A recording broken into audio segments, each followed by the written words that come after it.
Bonjour à tous et à toutes. Dans cette vidéo, je vais vous parler du Roadrunner Pro avec la certification européenne.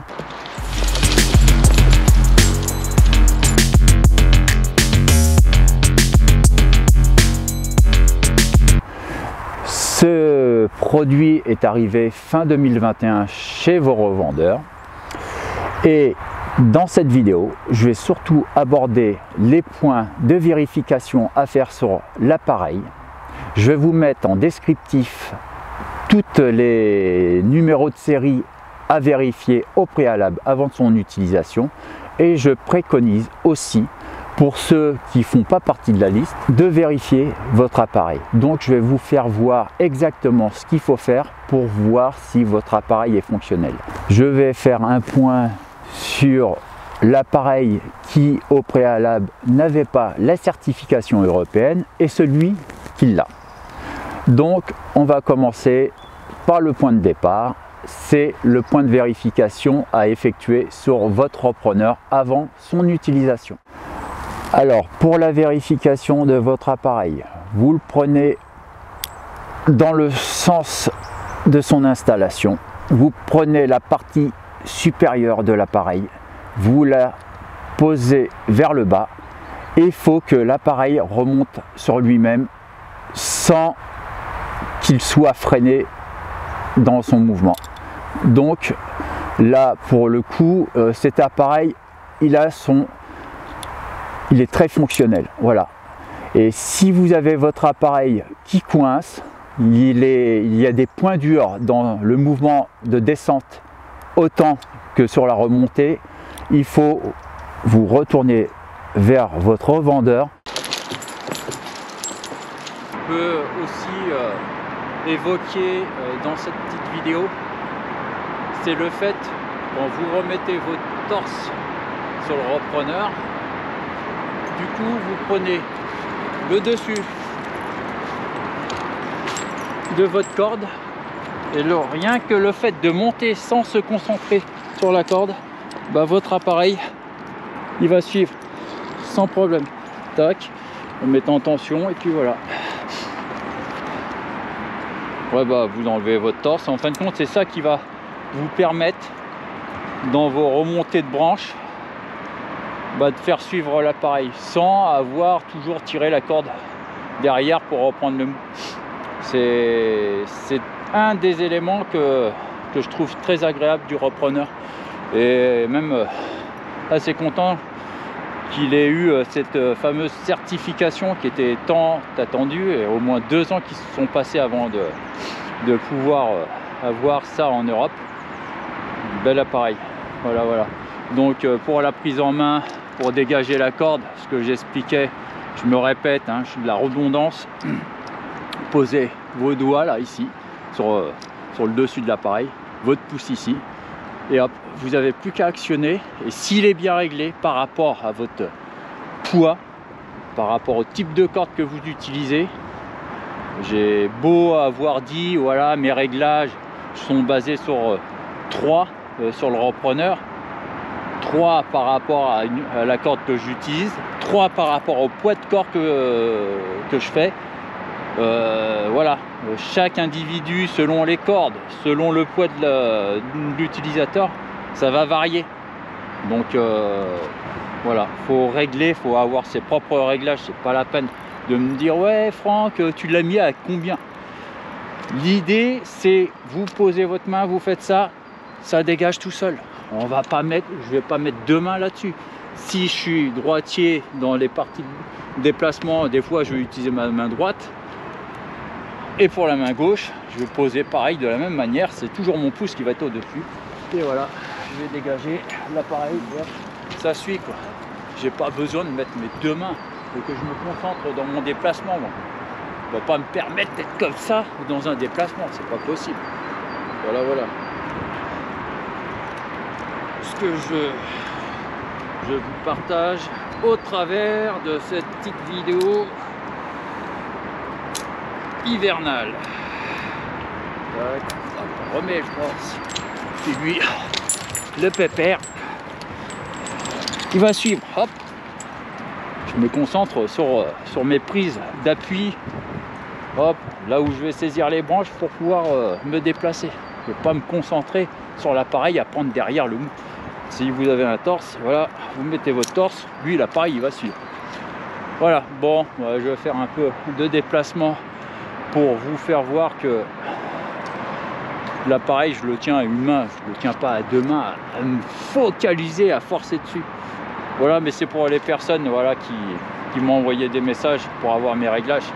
Mes réglages seront pas forcément les mêmes pour eux, selon, encore une fois, je répète, poids, construction de la corde, la fabrication de la corde, le diamètre de la corde. Voilà, il y a plein d'éléments à prendre en compte. Donc là-dessus, il faut faire ses propres tests, les siens. Donc, et puis ça se fait au sol, ça se fait pas dans l'arbre. Voilà. Bon, on continue.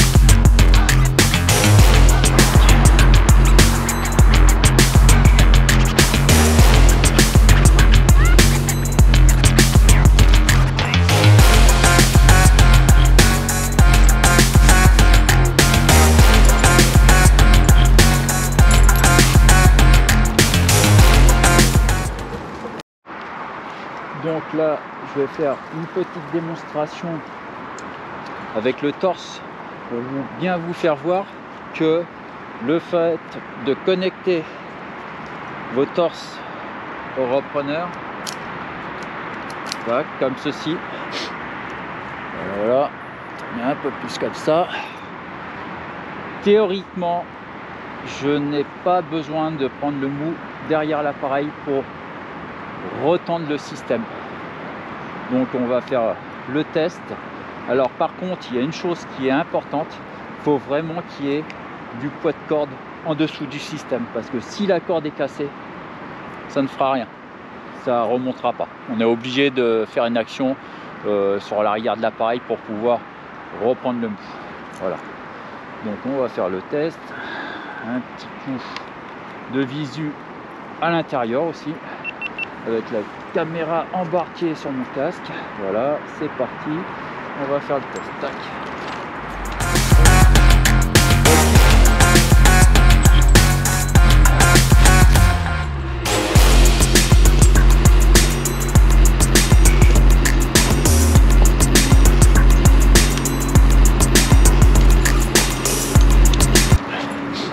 Donc la reprise en charge avec le torse, il suffit qu'il y ait du poids de corde en dessous. On n'a vraiment pas besoin de relever la corde pour reprendre le mou au-dessus du système. Ça c'est un point vraiment positif du repreneur. Là je rentre un peu plus dans les détails par rapport à mon ancienne vidéo. Mon ancienne, elle a même pas un an. Mais voilà, là je me focalise un peu plus dessus pour la bonne et simple raison, maintenant qu'il y a la certification européenne, il y a un intérêt d'en parler un peu plus en détail. Que s'il n'aurait pas eu le CE, c'est bien, on parle d'un produit mais qui n'est pas en Europe, donc ça n'a aucun intérêt. Donc seulement ma dernière vidéo que j'avais faite, c'est pour faire voir qu'il y a un produit qui n'avait pas encore la certification, c'est en cours de certification. Voilà, je faisais voir le produit, voilà, pour le promouvoir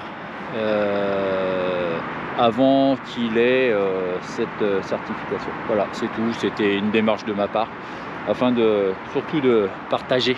Voilà, donc je vais continuer mon petit bonhomme de chemin. La vidéo, j'espère qu'elle vous plaît. Donc si vous aimez cette petite vidéo, n'hésitez pas à liker et puis à vous abonner à ma chaîne.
la petite différence entre le repreneur avec CE et sans CE.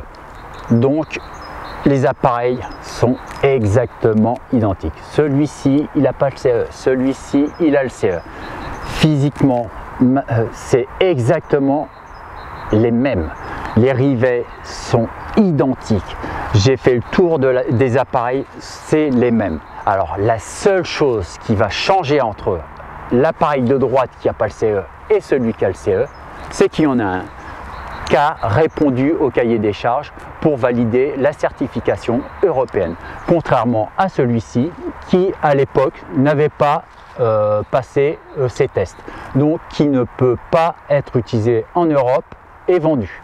Voilà la seule différence qu'il y a avec celui qui n'était pas CE et celui qui est CE.